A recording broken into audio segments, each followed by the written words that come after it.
Ընդամենը մի քանի 100 կիլոմետր, եթե մենք ծնվենք մեր ծննդավայրից մի քանի 100 կիլոմետր ձախ, աջ, ներքև կամ վերև, մենք կհամարենք, որ մենք ուրիշ ազգի ներկայացուցիչ ենք։ Մենք կաղոթենք ուրիշ լեզվով եւ ուրիշ աստվածների։ Մենք ունենանք ուրիշ հերոսներ, իսկ այսօրվա մեր հերոսները միգուցեև համարվեին մեզ թշնամիներ։ Մեր այսօրվա դրոշն ու հիմնը չէր արթնացնի մեր մեջ ոչ մի էմոցիա։ Մենք ունենայինք ուրիշ համոզմունքներ։ Միգուցե բազմակնությունը համարվեր լրիվ նորմալ երևույթ։ Միգուցե պահանջեինք, որ կանայք տանից դուրս գային գլխաշորերով։ Հասկանալով այս բարձ ճշմարտությունը,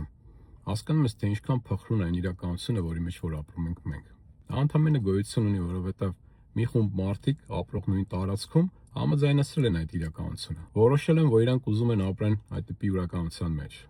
Ինձ թվում է, եթե աշխարհում շատերը ընկալեին այս բարձ ճշմարտությունը, այսօրվա աշխարհում տեղի ունեցող բազմաթիվ միջազգային կոնֆլիկտներն ու պատերազմները կլինեին շատ եւ շատ ավելի քիչ։